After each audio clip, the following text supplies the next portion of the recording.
Dieu élève celui qui pardonne. Amen. Aujourd'hui, je vais vous parler de la gloire du pardon. La gloire de la miséricorde. De l'élévation par le pardon. De la puissance des bonnes œuvres. Dieu élève celui qui pardonne. Car il y a de la gloire dans le pardon. Il y a de la puissance dans le pardon.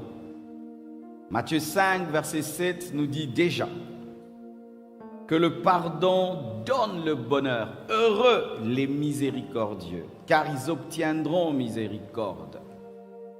Mes frères, sur cette terre, la plus grande richesse, c'est d'avoir Dieu et d'être heureux. La plus grande richesse, ce n'est pas l'argent. Tu peux avoir l'argent, mais tu es malheureux. La plus grande richesse, ce n'est pas la célébrité. Tu peux être célèbre et tu es malheureux. La plus grande richesse, ce n'est pas voyager. Tu peux voyager comme les pilotes tous les jours et tu es malheureux. Le bonheur est une richesse. Et d'ailleurs, ceux qui cherchent des richesses recherchent en soi le bonheur. La miséricorde donne le bonheur. Alléluia. Il y a du bonheur à opérer dans le pardon. Psaume 101.3 nous donne une précision du pardon. Nous présente le pardon comme étant une couronne, celle qu'on met sur les rois. Psaume 103, verset 4. C'est lui qui délivre ta vie de la fosse, qui te couronne de bonté et de miséricorde. Il te couronne de bonté et de miséricorde. Dieu donne une couronne bonté, une couronne miséricorde. Il y a de la gloire dans la miséricorde. Lorsque tu opères dans le pardon, il y a une couronne sur ta vie. Lorsque Dieu te pardonne, il met aussi une couronne sur toi. Ainsi donc, en donnant le pardon, tu obtiens le pardon comme une couronne, la gloire dans la miséricorde. Le monde nous présente le pardon comme étant une faiblesse, nous présente le pardon comme étant un manque de puissance. Mais aujourd'hui, Dieu va te présenter une autre facette du pardon et tu vas devenir professionnel en pardon. Tu vas aimer pardonner et tu vas vivre la puissance de Dieu au travers du pardon. Je vais vous parler de 3 ou 4 hommes, des hommes de la même nature, qui ont pu pardonner l'impardonnable. Car souvent, lorsque nous parlons du pardon de Dieu, nous disons, mais c'est normal, Dieu peut pardonner, il ne peut que pardonner. Il est Dieu, il est esprit. Mais lorsqu'on te présente un homme comme toi, fait de chair, fait de sang, fait d'os, de nerfs, qui est passé par des situations comparables aux tiennes et qui en est sorti sans colère, là, ça devient un grand défi. C'est pourquoi dans la parole, on ne nous présente pas que Jésus-Christ, on nous présente aussi les serviteurs de Jésus-Christ et les disciples de Jésus-Christ afin que nous puissions être défiés par leur foi et qu'on puisse dire, mais si lui a pu pardonner, et pourquoi pas moi? C'est pourquoi la Bible est remplie des exemples d'hommes et des femmes qui ont suivi Dieu, qui ont suivi Jésus-Christ et qui sont passés par des moments difficiles et qui ont pu, par l'aide du Saint-Esprit, accorder leur pardon. Je commence par Job. Job 42, verset 10, la Bible dit « L'Éternel rétablit Job dans son premier état. Quand Job eut prié pour ses amis, et l'Éternel lui accorda le double de tout ce qu'il avait possédé. » Vous connaissez tous l'histoire de Job. Job était un homme riche, le Bill Gates de son temps. Il avait toute la richesse, tous les amis qu'il voulait. Mais un jour, un défi entre Dieu et Satan. Satan se promène sur la terre et Dieu lui pose la question, « D'où viens-tu » Il dit, « Non, je viens de me promener sur la terre. As-tu remarqué mon serviteur Job? Il me craint, il est intègre, le plus intègre sur toute la terre. » Et Satan remet en question l'intégrité de Job et dit, mais tu l'as béni en toutes choses. C'est normal qu'il t'aime. Permets-moi seulement de le toucher et tu verras. Et là, Satan attaque sa richesse. Il attaque sa santé.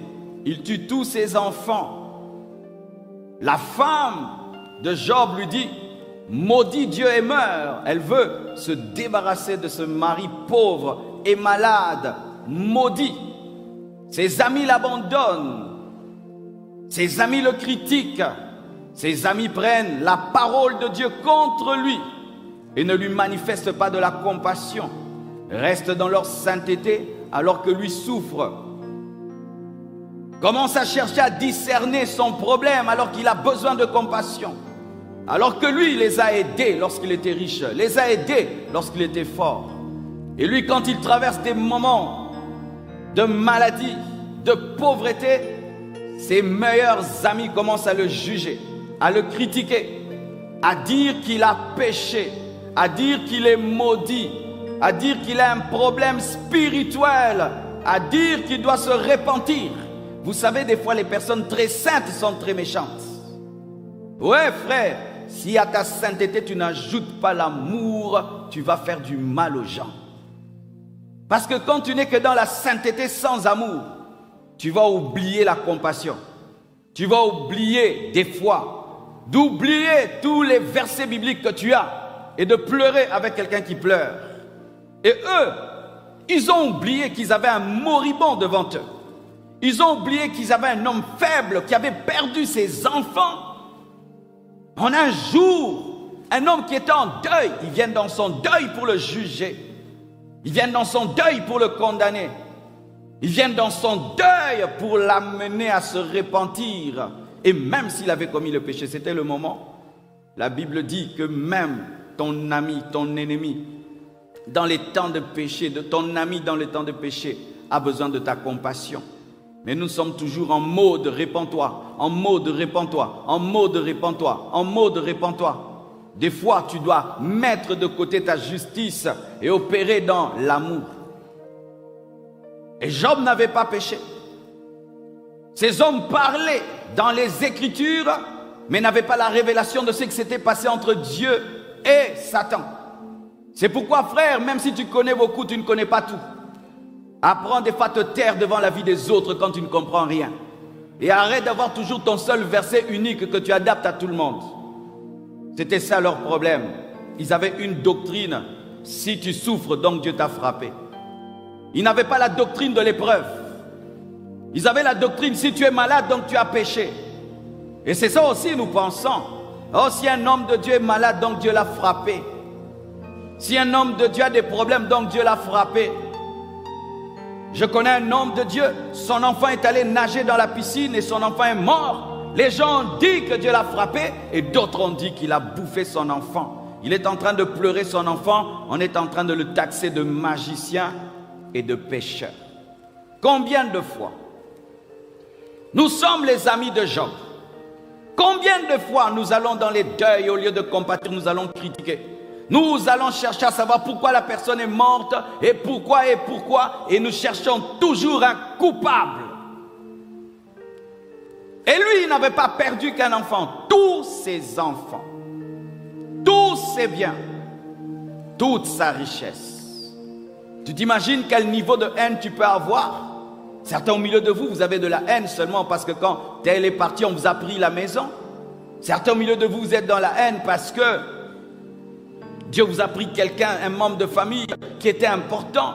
Mais lui, il a perdu tous ses enfants. Il a perdu sa santé et il n'a rien fait.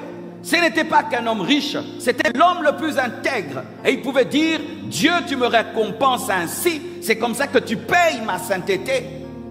Et au lieu que ses amis puissent venir le fortifier dans la foi pour lui dire, n'abandonne pas la foi, Dieu t'aime, nous ne comprenons pas. Non, ils sont en train de le mortifier alors qu'il a besoin de consolation.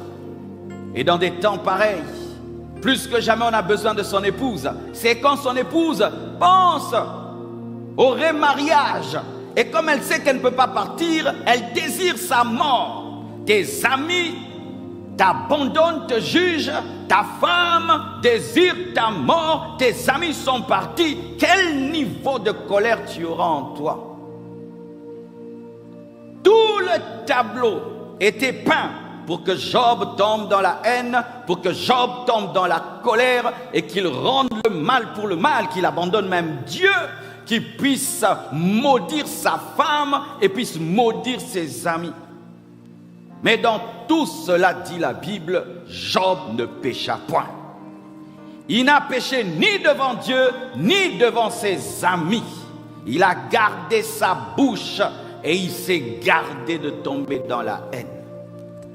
Cet homme a tout perdu par des forces invisibles, mais qui se sont manifestées dans le visible. Et c'est là, au travers de l'histoire de Job, que nous remarquons, frères, que les forces invisibles peuvent manipuler le feu, la pluie, la tempête, des tremblements de terre. Ah oui, sur cette terre, il y a des choses qui arrivent qui proviennent de l'invisible. Et si cette histoire qui précédait le malheur dans la vie de Job, on ne nous avait pas précisé qu'il y avait une conversation entre Job et entre Dieu et Satan, on aurait cru que c'était des accidents.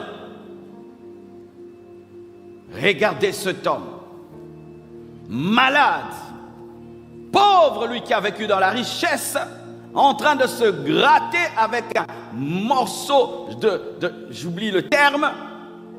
Il a besoin d'être entouré, il a besoin d'amour. C'est quand les gens le rejettent, et pas seulement le rejettent, le condamnent et prennent le couteau, le retournent et le retournent dans la plaie. Et lui, il voit comment quand ses amis avaient des problèmes, il était là pour eux, mais lui, il a des problèmes. Ils sont en train de le juger, de le condamner et de dire des choses qu'il ne maîtrise pas. Comment cet homme a réagi?